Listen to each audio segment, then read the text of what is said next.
Oi, minha gente! Voltando aqui com os vídeos no canal Tudo às Claras hoje, então respondendo perguntas de vocês. Tem muita pergunta sobre o Bahia, então eu vou começar com as respostas sobre isso. Depois a gente fala um pouquinho sobre possível atacante ideal para o PSG. A gente vai falar de surpresas da Liga dos Campeões, de jornalismo, de carreira, que mais? De futebol italiano, enfim, muitas perguntas aqui de vocês. Teve gente que me pediu, me perguntou o que foi a minha nova tatuagem, vou mostrar pra vocês também. E explico também porque que eu não coloquei foto no Instagram, mas hoje vamos falar aqui um pouquinho e na medida do possível até o fim do ano a gente volta com os vídeos aqui no canal. Tô precisando priorizar um pouco mais a minha tentativa de descanso, outras demandas pessoais. O fim de ano tá pesadinho, então por isso os vídeos um pouco mais espaçados, mas peço que vocês não me abandonem e que para isso vocês me ajudem deixando o like por aqui, comentários, quero comentários e confere se você está inscrito no canal, vinheta.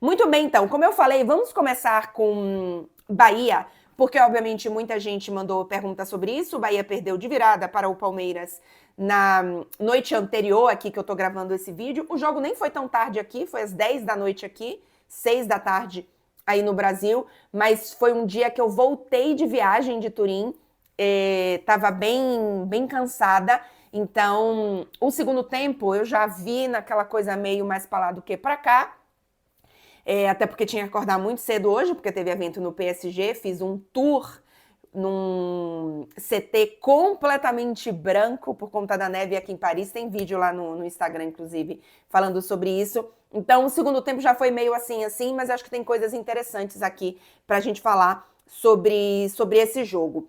Para trazer aqui algumas perguntas. Luísa Galvão pergunta o que falta para o Bahia ganhar. Mia LMS underline pergunta se Ceni está balançado no cargo e até que ponto eu acho que essa derrota é dele ou do elenco. Corneta BBMP, sempre por aqui também, pergunta se Rogério Ceni deveria ser demitido. E o Matias M, qual o balanço do Grupo City no Bahia até o momento? São perguntas diferentes, mas eu queria falar um pouquinho sobre esse Bahia e Palmeiras, mas já projetando um pouco dentro dessas perguntas que eu recebi aqui.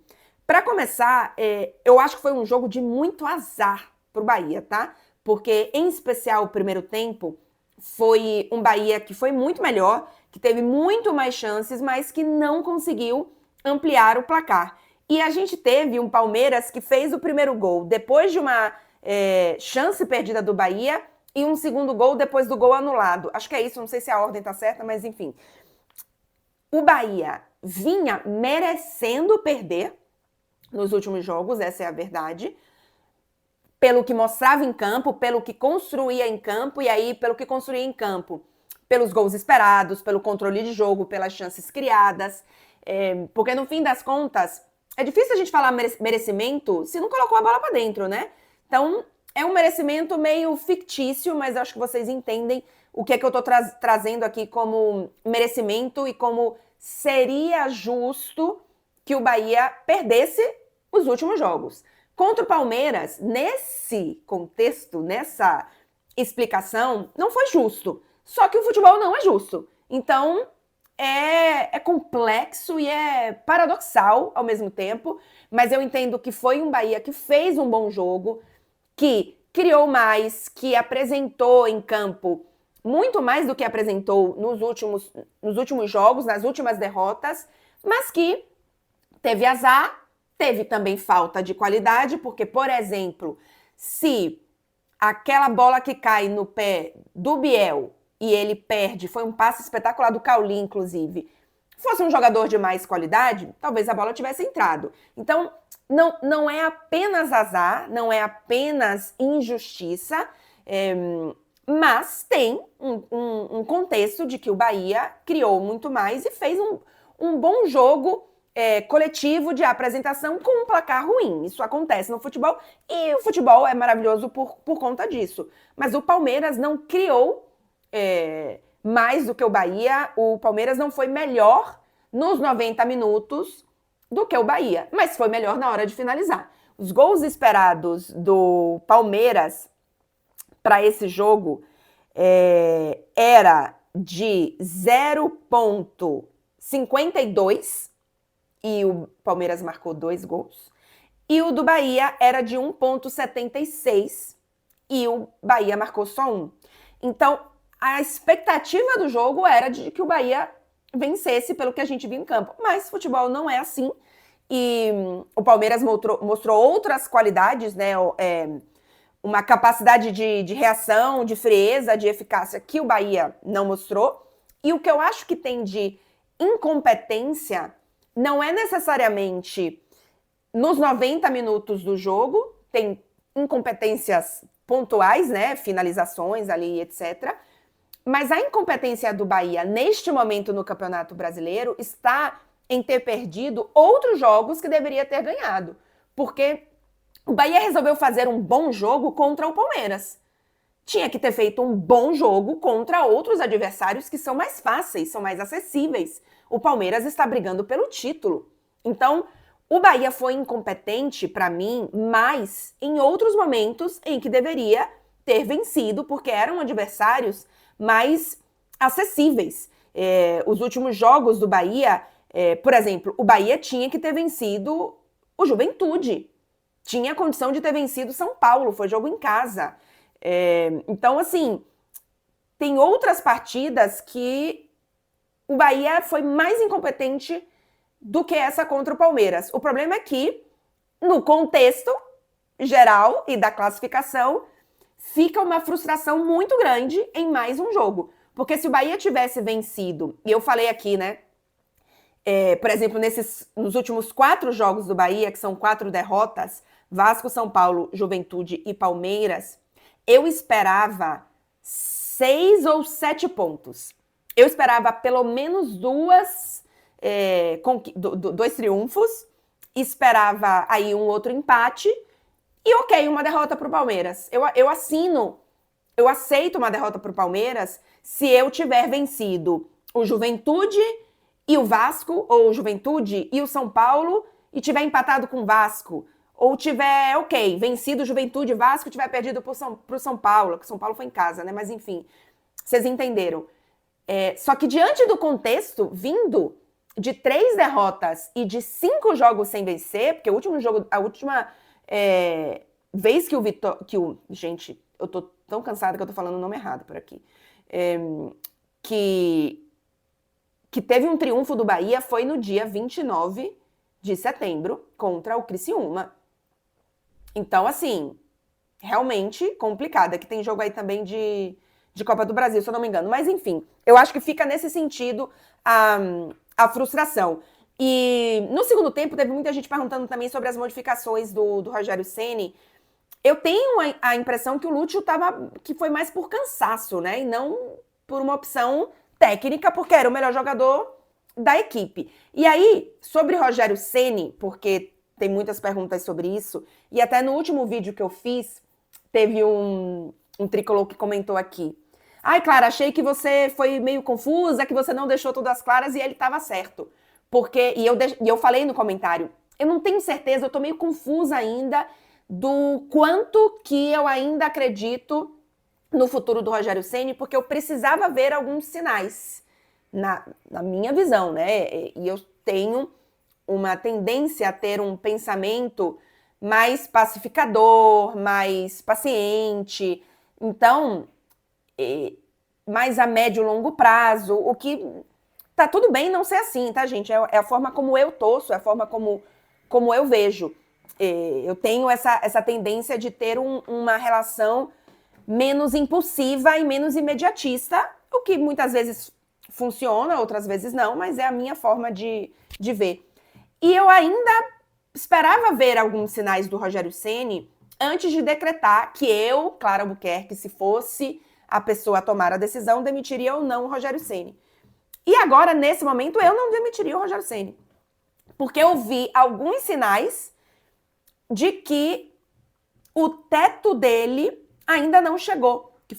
Acho que foi inclusive uma das perguntas aqui, né, sobre o teto do Rogério Ceni. E eu falava, né, em outros vídeos, não sei onde está esse teto. Se esse teto é tão baixo a ponto do Rogério Ceni não aprender, mesmo que tenha demorado para aprender, ok, realmente, talvez esteja na hora. Mas se, ainda que demore e demorou, para o Rogério aceitar e assumir algumas mudanças na equipe, como, por exemplo, o Lúcio virar um jogador titular, eu acho que sim, que o teto dele ainda não foi alcançado e que ele ainda pode evoluir com essa equipe. E para mim, um jogo contra o Palmeiras, ainda que tenha sido uma derrota, mostra um sinal, uma oportunidade que ele aproveitou para isso. Claro que não dá para a gente prever, mas eu, Clara Albuquerque, e pensando um pouco com a cabeça do Grupo City, entendo que o Rogério Ceni vai sim continuar. E ainda acredito no Bahia, já tô decepcionada, é isso mesmo e tal. Eu tenho uma relação, e eu tento fazer isso em geral, assim, na minha vida, de ter relações positivas com o outro lado, né? E nesse caso, o outro lado sendo o Bahia, eu não gosto de alimentar o sentimento de que, isso mesmo, não vai dar mais em nada, assim, é decepção atrás de decepção, não vou mais assistir esse time. Eu não tenho essa relação, porque eu consigo, mesmo nas derrotas, enfim, mesmo em momentos ruins, manter a parte boa. Mesmo que a parte boa seja apenas o meu amor pelo clube. Então, o Bahia ainda tem, nessa reta final de campeonato, na oitava posição, né? Enfrenta em casa o Atlético, dá para vencer. O Cuiabá fora, dá para vencer. E aí tem Corinthians, que é fora de casa, ok. E que mesmo assim, né, pode cair a moeda para qualquer lado, talvez. E Atlético Goianiense fechando em casa. Então, assim, gente, óbvio, né, tô sendo aqui positiva. Dos próximos 4 jogos, dá para vencer 3. Se vencer 3, eu acho que classifica para Libertadores. Então, tem decepções na temporada? Tem. Mas para mim, assim, o Rogério Ceni e o Bahia aproveitaram algumas oportunidades que mostram que essa equipe tem caminhos bons também. Tem para onde ir também. Então, eu tô um pouco por aí. Pergunta agora, fechando esse momento Bahia, se você é tricolor e não vai assistir o resto do vídeo, o que eu gostaria muito que você fizesse, mas ok, aceito. As pessoas fazem o que elas querem. Não deixa de deixar um like por aqui, não custa nada para você e ajuda o vídeo a chegar a mais gente. Compartilha esse vídeo com outros tricolores para que mais pessoas se inscrevam no canal e deixa seu comentário aqui sobre o Bahia. Felipe P. Padilha me pergunta: o que é melhor, seguir no conceito campeão de Simone Inzaghi ou jogar bonito, Clara? Então, Felipe Padilha, eu gostei dessa pergunta porque eu quero discordar do isso ou aquilo. Porque eu acho que a Inter do Simone Inzaghi joga bonito. Joga driblando, joga o futebol que talvez a gente tenha na cabeça do drible, da magia do futebol brasileiro, no sentido de ser mais intuitivo, de ser menos tático e mais técnico. Não sei se é técnico a palavra, na verdade. A palavra que eu estou procurando é mais improviso, isso. É menos tático e mais improviso, nesse sentido de futebol bonito, que também é uma forma de futebol bonito. É verdade que a Inter não joga assim. É verdade que não é uma equipe que dribla, né? mas é uma equipe que joga muito bem, que sabe jogar de muitas formas, que tem uma velocidade, uma verticalidade e uma qualidade em seus ataques, em suas transições especialmente, que eu acho lindo. Eu acho assim, que tem várias formas de vencer e várias formas de curtir futebol. Por exemplo, na minha visão, uma equipe que só se defende e que joga por uma bola tá valendo, mas para mim não é futebol bonito. O que é futebol bonito para mim? São equipes que controlam o jogo com velocidade e qualidade nas suas transições, especialmente porque se você mesmo que você tenha muita qualidade na defesa, se você não tem qualidade na transição ofensiva, para mim dificulta um pouco. Assim, achar beleza nisso. Apesar de terem muito boas equipes que se defendem, né? Mas para mim, o futebol, para eu considerar o que eu acho bonito, tá muito mais nessa qualidade, na verticalidade, na velocidade. Eu gosto, assim, eu sou a louca dos passes. Eu quase que acho, é que o objetivo do futebol é gol. Mas eu acho mais bonito e mais, que eu falo, oh, caramba, aqueles passes especiais, aquelas assistências que você faz, como que esse cara colocou essa bola no pé desse outro cara, às vezes mais bonito do que o gol. E isso, os passes da Inter, esse tipo de transição da Inter, eu acho muito bonito. Gente, assistir o Di Marco jogar gente, assim, é de uma beleza de qualidade, de passe, de visão, que eu acho bonito. Então, Felipe Padilha, o que é melhor? Seguir no conceito campeão do Simone Inzaghi ou jogar bonito? O que é melhor? Fazer as duas coisas, que, na minha opinião, é o que a Inter faz. Pergunta agora. Ai, gente, era para ter respondido isso antes, mas eu vou responder agora. E Matheus Ponto Farias me pergunta se eu não acho que o Bahia deveria focar em classificar e vencer a Sul-Americana na próxima temporada.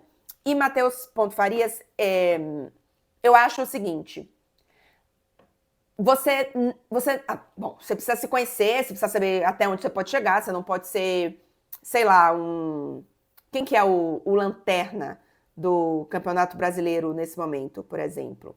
Deixa eu ver aqui. É o Atlético Goianiense.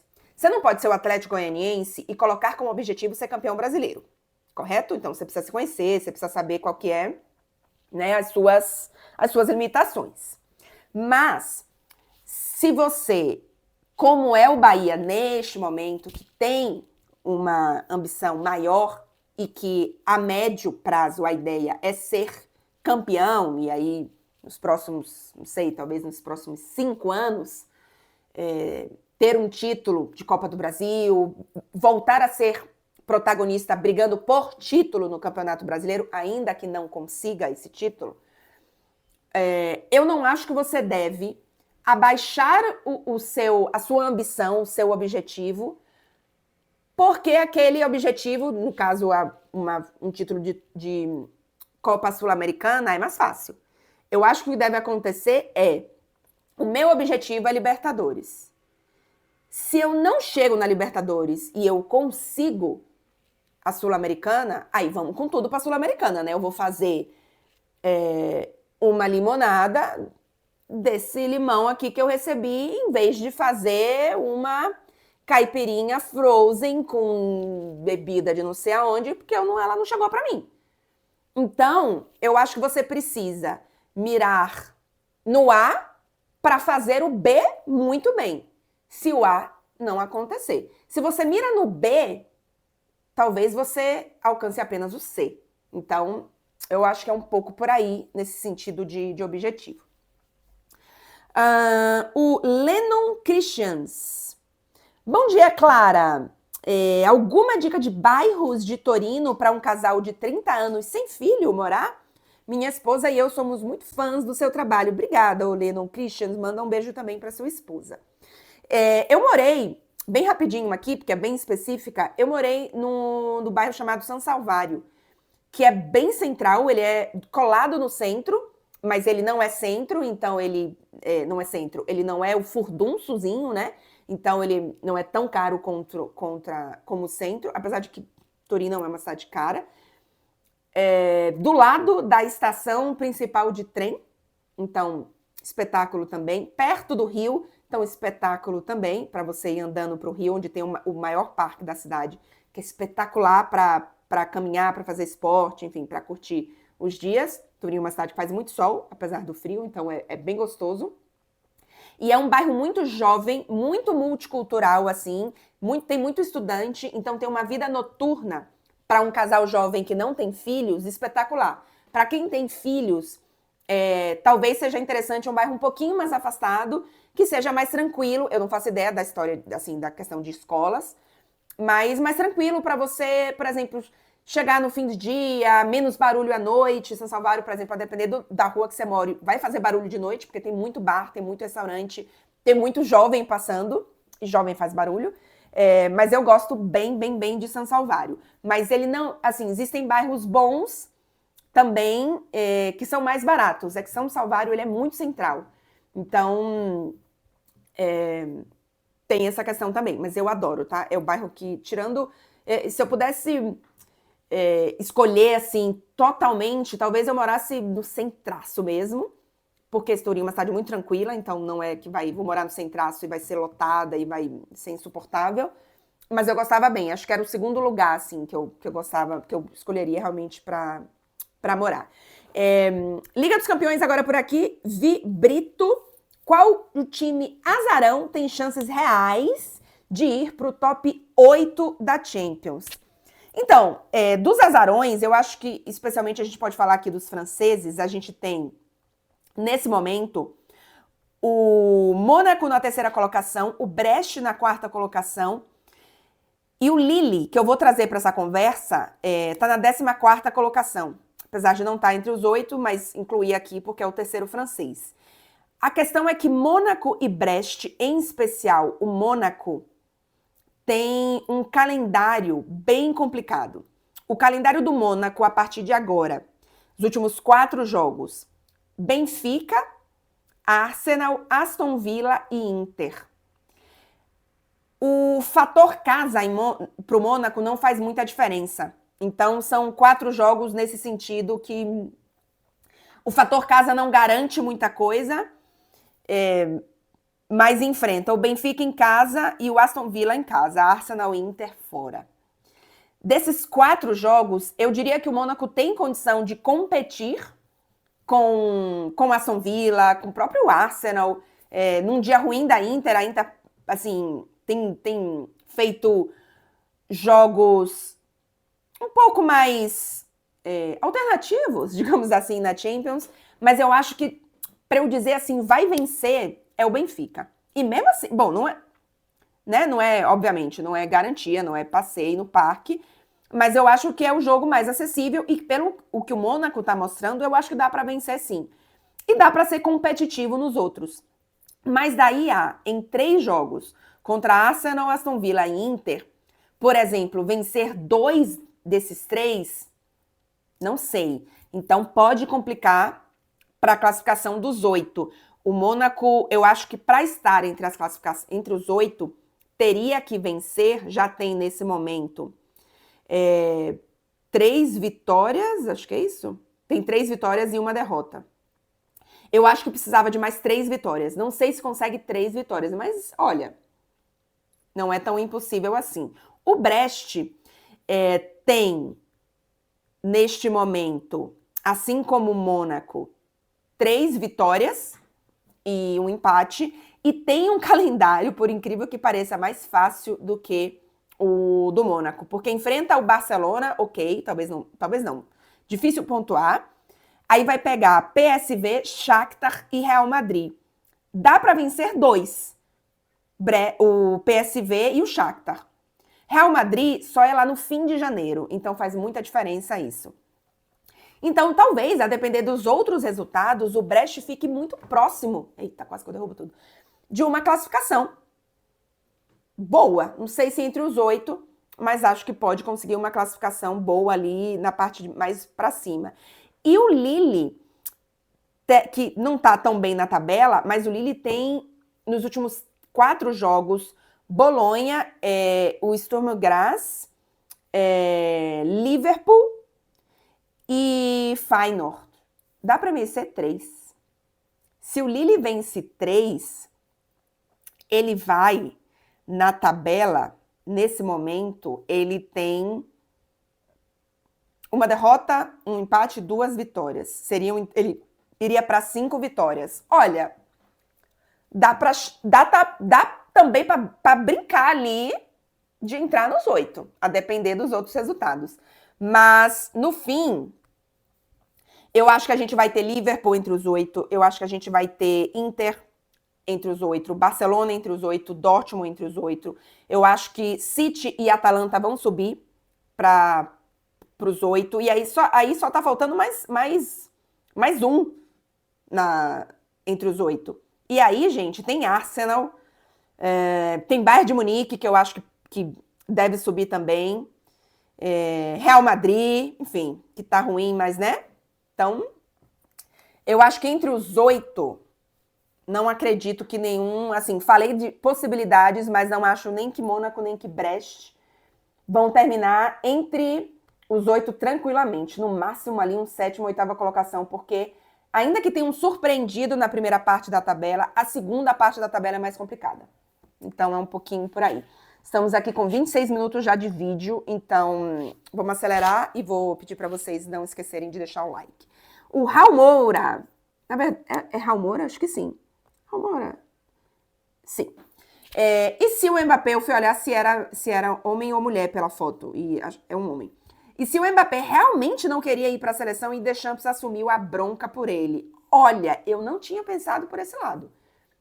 Não tinha pensado por esse lado. Seria bem complicado, né? Porque o Mbappé é o capitão da seleção francesa. Eu não acredito nessa possibilidade, mas olha, tá tudo bem estranho, viu? Em relação ao Mbappé. Tem aí uma queda de braço de que na última data FIFA, sem ser essa que tá acabando agora, ficou parecendo que o Mbappé escolheu não jogar pela França e que ele era dono da decisão. Nessa data FIFA de agora, a quebra de braço foi pro outro lado, né? O Deschamps dizendo que é ele que decide, que é ele que toma as decisões. Então, eu acho que tem um pouco disso também, mas eu acho que tem muita coisa aí que a gente não tá sabendo. Eu acho que tem coisas que não saíram ainda e vamos ver ainda se vai vazar isso. Mas assim, se o Mbappé não quer, eu acho que em algum momento isso precisa ser pensado pelo lado da seleção francesa, de que, ok, ninguém vai expor dessa forma assim o Mbappé, mas ele precisa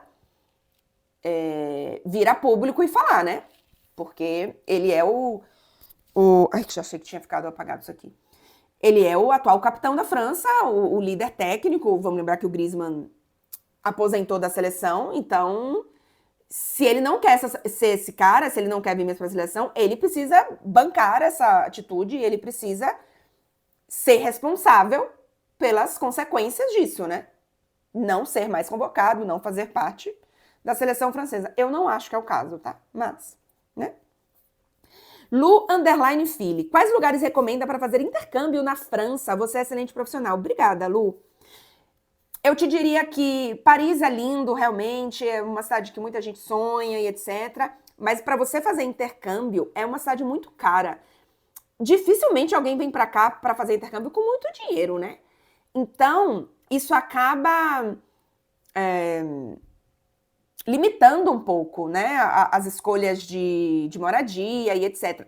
Tem, mas é mais difícil, porque é uma cidade mais cara. Então, assim, a moradia vai ser mais cara. Aí, ok, consegui aqui uma moradia interessante, que tá ok, mas assim, o supermercado vai ser caro, a cerveja vai ser cara, os programas vão ser caros. Então, é uma cidade que, talvez, como estudante, e aí não sei, Lu, se o seu intercâmbio é mais estudante ou se você já está num momento mais maduro da sua vida de carreira e talvez seja um intercâmbio, por exemplo, de idiomas, que você tenha realmente uma intenção diferente, mas vida de estudante, normalmente a gente não tá cheio do dinheiro, né? Eu, por exemplo, fiz intercâmbio aqui para a França, quando eu era mais nova, para fazer um curso de idioma. Depois que eu morei na Espanha, eu fiz uma parte da faculdade na Espanha. Quando eu ia voltar para o Brasil, a faculdade, eu fiz Universidade Federal da Bahia. A Universidade Federal estava em greve. E aí eu decidi ficar mais uns meses aqui para fazer intercâmbio na França. E eu morei em Toulouse. E eu gostei bastante. Lyon, uma amiga minha recentemente acabou de fazer também, acho que foram um mês, 2 meses, não lembro exatamente, mas ela fez em Lyon e também curtiu. Lyon é o que? A terceira maior cidade da França? Acho que é isso. Então, tem umas cidades que são grandes, que tem muita coisa, que são cidades com muita vida cultural, com muito estudante, mas que são mais acessíveis, eu acho, e, sinceramente, até mais simpáticas para você, por exemplo, treinar o idioma. As pessoas em Toulouse e em Lyon são mais abertas, são um pouco mais relaxadas, um pouco... É natural isso, né, nas grandes cidades. Quando a gente pensa, por exemplo, em São Paulo e em BH, em São Paulo, em Salvador, talvez, você tem em São Paulo, as pessoas estão sempre correndo, as pessoas estão, sabe, sempre sem tempo, as pessoas são mais fechadas. E talvez em BH, talvez em Salvador, as pessoas sejam um pouco mais tranquilas e isso faz com que elas sejam mais abertas a conversar com pessoas novas, né? A serem um pouquinho mais acolhedoras. Então, te dei 2 sugestões aqui de cidades legais para você fazer intercâmbio. Walter.ar.souza. Salve, Clarinha. Já teve alguma experiência ruim com algum jogador? Arrogância e coisa assim? Walter, não vou expor aqui, porque acho que não é isso aqui o espaço para isso.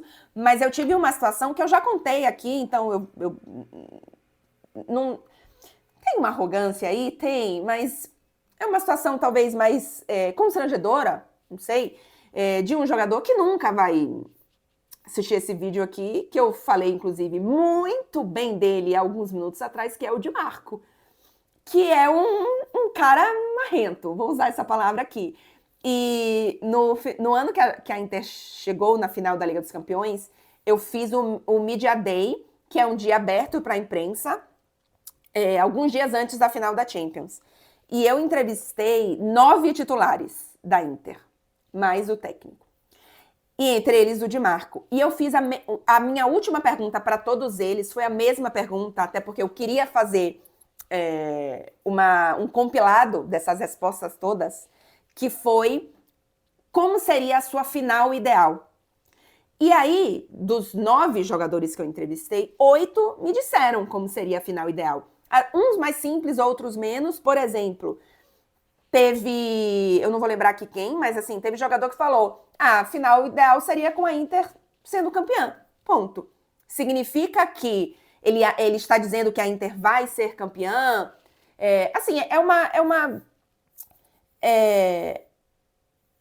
resposta, e é uma pergunta também inocente, é uma pergunta muito mais de sonho, né, como você sonha, como que é uma final ideal, do que uma arrogância de que você está prevendo que vai acontecer assim. E os 8 de 9 jogadores levaram a pergunta de uma forma muito tranquila, até porque eu fiz de uma forma muito tranquila. O Acerbi, se eu não me engano, falou que a final ideal seria 1-0 da Inter com gol dele de cabeça. Tipo, 1-0 da Inter com gol de zagueiro, com gol dele. Então, para ele, seria a final perfeita. E rindo, numa forma super tranquila. E eu fiz a mesma pergunta pro Di Marco. E o Di Marco olhou pra minha cara e fez assim: posso não te responder? Tipo, pode. Mas, assim, eu fiquei constrangida, porque não foi uma pergunta maldosa. Claro, ele tem todo o direito de não responder, mas, assim, ele poderia ter não respondido respondendo, dizendo: difícil pensar, não tô querendo pensar sobre isso, não tô tentando imaginar, só quero jogar, vamos ver o que acontece. Pronto. Nenhum jogador fez isso. Ele poderia ter feito isso se ele não quisesse responder. Mas assim, a gente tava entrevistando, ele nem sabia se eu tava ao vivo ou não, e ele olhou pra minha cara e fez: posso não te responder? Então, poderia ter sido evitado, não é mesmo? Mas enfim, Dimarco, se você está assistindo esse vídeo, você é fantástico dentro de campo. Acabei de fazer vários elogios para você, mas nessa aí poderia ter sido um pouquinho mais simpático com a pessoa aí. Bate para você, ô Dimarco. Que mais? Michel Campos. P. Campos pergunta, tem outra área do jornalismo que você gosta, além do esportivo? Michel, eu gosto mais de futebol do que de jornalismo, eu acho, viu? E eu já trabalhei no iniciozinho da minha carreira com jornalismo cultural, e que é muito legal, assim, falando de uma área, assim, não só cultural, no sentido de teatro, cinema, né, uma parte realmente mais de cultura, mas também de uma área mais de consumo. Então, assim, decoração, beleza, arquitetura, eu fiz um pouquinho disso. Eu trabalhava num caderno, que era tipo um caderno revista do jornal Correio. Então, eu gostava bastante, mas eu não trabalharia com isso o resto da minha vida. E hoje, se eu tivesse que trocar de emprego, digamos assim, eu iria trabalhar com futebol, mas fora do jornalismo. Então, sei lá, trabalhar em organização de evento, trabalhar com marketing, trabalhar... Não sei, mas assim, eu não me vejo hoje trabalhando com jornalismo que não fosse futebol. Posso mudar completamente, mas, por exemplo, trabalhar com jornalismo, sei lá, diário, hard news, sabe, cidade, não tenho estômago. Economia, não tenho nem assim, estudo e qualificação para isso. Não é uma áreas que me chamam. Então, um pouco por aí. Santana De Niro sempre me manda boas perguntas e essa é ótima, mas eu não vou conseguir te responder e você vai entender por quê. Ele me pergunta se eu tô surpresa com a Lazio do Baroni, novo técnico, né? Líder da Europa League e na briga pela vaga na Champions. Santana De Niro, tô surpresa, mas eu não consigo te dizer exatamente como que essa Lazio joga e por que essa Lazio tá sendo tão bem, porque é uma das equipes que eu não tenho conseguido acompanhar tanto. Afinal, tenho não só o PSG, mas os outros franceses, especialmente não, de Liga dos Campeões, basicamente, e os principais italianos, né, que estão na Champions. Então, eu não consigo, não dá para acompanhar. Se eu for acompanhar a Lazio, eu não almoço, eu não janto. Então, eu tô surpresa, mas eu não consigo elaborar além disso. E o Lucas Campos pergunta, Salah não seria uma boa para o PSG? Haja visto que sairia de graça e o Paris pode pagar o salário dele? Vou usar essa pergunta do Lucas Campos para trazer dois jogadores, o Salah e o Gyökeres, tá? Que eu acho... Para mim, o PSG precisa de um atacante com definição de mais qualidade do que tem no plantel, tá? Para mim, precisa. Existe aqui uma informação da imprensa francesa de que o Luiz Henrique não quer esse jogador. Então, que o Luiz Henrique, por exemplo, não é o técnico que está insistindo para que o PSG traga o Salah, o Gyökeres, o Haaland. Ele não quer esse jogador. Ele acha que a equipe precisa encontrar soluções coletivas para fazer mais gols, para ser mais eficaz, e que ele não insiste por esse jogador, por um centroavante, por um jogador mais finalizador. Para mim, precisa, tá? Para mim, precisa. E...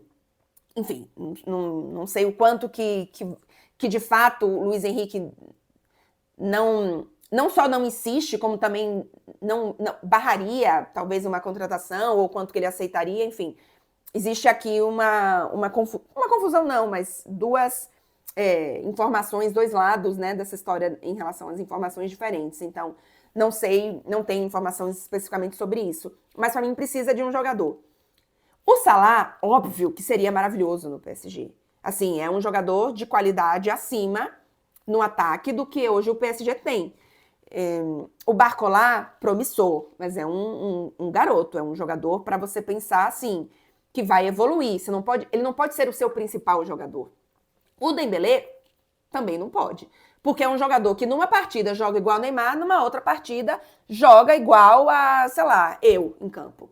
Então, que não consegue acertar uma bola, um passe, sou eu em campo. Então, não dá para confiar nesse jogador também. E quando a gente pensa ou no falso 9 ou no centroavante, ninguém, apesar do Gonçalo Ramos ser um bom jogador, e eu acho que ele vai ser muito útil quando voltar, ele não é um jogador para você dizer, ok, o Gonçalo Ramos voltou e o PSG vai resolver seus problemas. Não é, até porque não é apenas um jogador, né? Mas eu entendo que essa peça de mais qualidade precisa vir. E o Salah seria uma peça assim.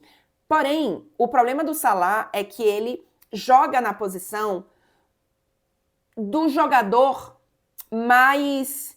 É que ele não é uma estrela, né? Mas talvez do jogador mais importante, o maior salário do PSG, que é o Dembélé.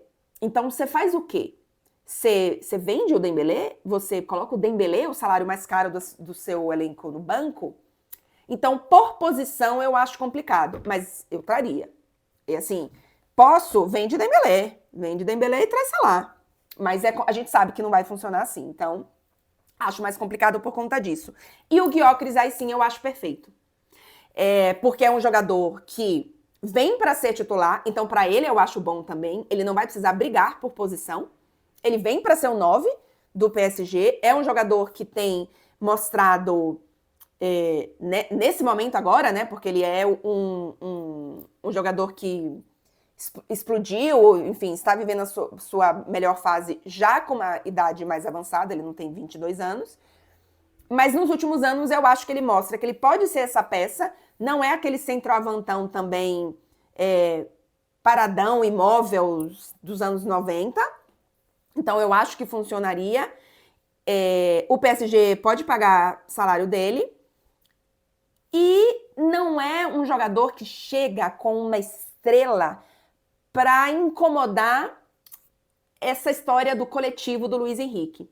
Então, eu acho que para ele seria bom, talvez em outras equipes, ele não seja tão protagonista, não receba tanto assim a titularidade. E eu acho que no PSG ele vai ter isso.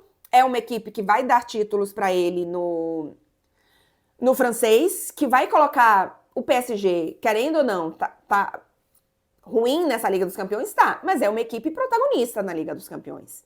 É uma equipe que nos últimos anos bateu semifinal, aí, ok, no anterior caiu na oitava, mas aí antes bateu semifinal. Ah, mas fez isso com o Mbappé, com o Neymar, fez, mas você precisa trazer jogadores para continuar fazendo, né? O que eu quero dizer assim, em termos de holofote, de expectativa, de investimento, é uma das equipes protagonistas, ainda que não tenha 100 anos de história, ainda que tenha muitas questões aí de identidade, de alma, que eu acho natural para uma equipe nova e natural pelo desenvolvimento em que ele aconteceu. Aí tem uma pergunta aqui da Gabi Mantai, que faz: Clara, sempre soube que queria ser correspondente ou isso foi surgindo ao longo da vida? Gabi, você sabe que eu não sempre quis, não. Mas assim, eu já falei isso aqui outras vezes, a minha inspiração no jornalismo, quando eu decidi que eu realmente queria fazer jornalismo e tal, porque o sonho da minha vida era ser bailarina clássica, e eu fui nesse sonho e tentei a carreira até, assim, adolescência. Então, não é que eu desisti quando eu tinha 10 anos. Eu desisti quando eu tinha, sei lá, 15, 16. E era a Glória Maria. E o que eu gostava dela é que, assim, a história da Glória Maria no Fantástico eram aquelas viagens que ela fazia, aquelas experiências que ela vivia com povos diferentes, com idiomas diferentes, com paisagens diferentes, com, assim, coisas completamente diferentes do que a gente vive no dia a dia. Então, essa era a minha inspiração, que eu gostava. Então, se você pensar por um lado, o correspondente esportivo vive um pouco disso, né? Minha vida é de experiências diferentes, de cidades diferentes. Semana que vem eu vou para Munique, essa semana eu estava em Turim, na semana anterior, onde que eu estava? Sei lá, nem lembro mais os jogos do PSG que eu fiz, mas enfim... Toda hora eu tô em lugares diferentes, então tem um pouco disso, e eu acho que talvez seja a coisa que eu mais gosto da vida de correspondente, assim. Mas eu não sonhava em trabalhar com futebol na faculdade, então não foi aquele sonho que eu fiz, nossa, passei a faculdade sonhando em ser correspondente esportiva. Não foi um sonho. E apareceu, de fato, assim, a vontade mais de ser correspondente, pensando como um objetivo, quando eu já estava na antigo Esporte Interativo, TNT, porque a TNT montou uma equipe de correspondentes, e aí eu assim, não estava 100% satisfeita com a minha vida profissional no Brasil, e eu fiz, caramba, eu queria isso aí.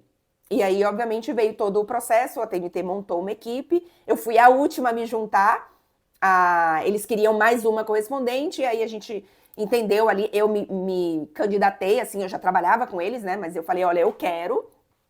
E aí a gente conversou, entendeu a praça, entendeu o que valia a pena, o que não valia, e aí aconteceu. E aí, antes de mostrar a tatuagem, porque eu perdi a pergunta da tatuagem, mas eu vou mostrar, o Which Veins, não sei como fala. Clara, não é sobre Bahia, mas sim sobre o futebol nordestino. E aí, ele me mandou aqui separado, porque é grande. Como nordestina, como você avalia a campanha do Fortaleza e a briga pelo título? Acha que isso pode impactar de forma positiva a visão sobre o futebol nordestino? Espero que essa campanha sirva de motivação para os clubes da Bahia e de Pernambuco, para que assim a região se fortaleça. Ivens, acho que é o nome dele. Ivens, eu vejo com todos os olhos brilhando e todas as coisas boas possíveis. Porque, como nordestina, e tem muito nordestino, obviamente, que acompanha aqui, a gente sabe que o foco da mídia, a gente sabe que o interesse, que o tempo da mídia não está para os clubes do Nordeste. E é um ciclo em que os clubes do Nordeste têm menos visibilidade, com menos visibilidade eles têm menos patrocínio, têm menos investimento, têm menos etc, etc, etc. E com isso eles não são protagonistas das competições, e aí eles não são protagonistas das competições, eles têm menos visibilidade, com menos visibilidade tem menos patrocínio, tem menos interesse, tem menos investimento, e aí o ciclo continua. Então é difícil você quebrar esse ciclo. E o Fortaleza fez isso. E o Fortaleza fez a sua parte de quebrar o ciclo, desde ali 2018, 2019, na verdade, acho que é 2019 que volta para a Série A, gente, se eu não me engano, que o Fortaleza fez um trabalho de administração incrível, de estabilização do clube, para você ir, né, a cada ano ali subindo um degrauzinho, e aí foi bater em semifinal de Copa do Brasil, em final de Sul-Americana, agora brigando por título. Mas assim, a parte do outro lado, né, que é de dar mais tempo ao Fortaleza nos programas esportivos, dar mais visibilidade, colocar o Fortaleza como candidato ao título junto com Botafogo e Palmeiras e Flamengo, isso não é 100%, isso não é igual, a gente sabe disso. E eu espero que o Fortaleza puxe mais clubes nordestinos para cima e que o outro lado do ciclo também comece a ser quebrado, né? E assim, eu torço muito pro Fortaleza. Claro que se tiver Bahia e Fortaleza, eu tô torcendo pro Bahia. Mas assim, se o Fortaleza for campeão brasileiro em algum momento, tivesse sido campeão da Sul-Americana, cara, na final da Sul-Americana eu tava torcendo muito pro Fortaleza. O Fortaleza ganhar um título, primeiro que eu acho que historicamente não vai colocar ali à frente do Bahia. Para mim, o Bahia é o maior clube nordestino, pela sua história, não pelos seus resultados recentes, mas pela sua história. É o primeiro campeão brasileiro, tem 2 títulos brasileiros, então, historicamente, eu acho que é o maior. Existe uma questão também de população, de tamanho da Bahia, de importância da Bahia no cenário. Então, para mim, o Fortaleza vencer uma Sul-Americana, ser campeão brasileiro, historicamente não faz do Fortaleza, porque eu vejo muito gente falando isso, né, dessa rivalidade e tal. Eu não acho que vai ameaçar a grandeza do Bahia quando isso acontece. Então, eu tô torcendo muito para que o projeto do Fortaleza siga dando frutos, que o Fortaleza esteja protagonista sempre das competições, assim como o Bahia, assim como outras equipes do futebol nordestino. E para finalizar, vou mostrar para vocês que eu fiz tatuagem em Turim. Era uma tatuagem que eu já queria fazer há mais tempo, mas ela só fazia sentido ser feita na Itália. Então, por isso que eu fui para o lançamento da Kings League no início da semana e aproveitei para fazer. E eu não postei no Instagram e eu nem pensei nisso, porque quando eu postei que eu tava fazendo, eu até tinha falado, não, depois eu posto aqui. Mas depois eu não quis postar assim, uma foto de cara ali nos stories, porque eu sei que assim, eu não tô afim de receber mensagem de gente sem noção, daquilo, assim, das pessoas tirarem um print e jogarem. Eu não tenho estômago para essas coisas, eu não tenho paciência, eu não sou obrigada. Então aqui, que é um canal menor, é um canal que quem chegou até o fim desse vídeo é porque realmente gosta de mim, ou ao menos me respeita, o que é o que vale, não precisa gostar de mim, não precisa me amar, mas precisa me respeitar, né? As pessoas precisam se respeitar. Então aqui eu me sinto mais à vontade e acho que é mais difícil de ter esse tipo de recepção. Então vamos lá. Eu escrevi aqui no meu antebraço História de um grande amore. Deixa eu mostrar pra vocês. Vocês vão ver um pouquinho, tá? Não vai ficar lindo não, mas vocês vão entender. História de um grande amore. Que, obviamente, quem acompanha futebol italiano sabe que é uma parte do hino da Juventus. Juve, storia di un grande amore, bianco che abbraccia il nero. E óbvio que tem, aqui na Europa, o clube que eu torço, o que eu torço mesmo é o Bahia, é a Juventus. Mas a frase história de um grande amore me marca muito e marca muito a minha história na Itália.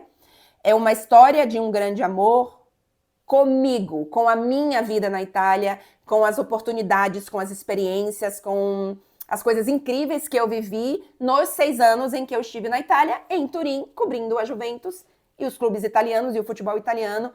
Mas é muito mais por isso, é muito mais a história de um grande amor com a Itália e com esses 6 anos que eu vivi, do que especificamente com a Juventus. Mas, claro, se fosse um trecho do hino da Inter, eu não teria tatuado, né? Mas acho que vocês entenderam. Então, matando então a curiosidade de vocês, nem era para ter ficado pro fim do vídeo, não era a minha intenção, mas eu perdi a pergunta de quem mandou, que estava bem antes, então esqueci de falar antes. Mas enfim, não sai do vídeo sem deixar o like, sem curtir aqui, super me ajuda, não custa nada para vocês, comentários e confere se está inscrito no canal antes de sair do vídeo. Obrigada, gente. Bom fim de semana. Vamos ver o que eu gravo nos próximos dias. Lembrando que semana que vem tem Liga dos Campeões e estarei em Bayern de Munique e PSG. Tchau, gente.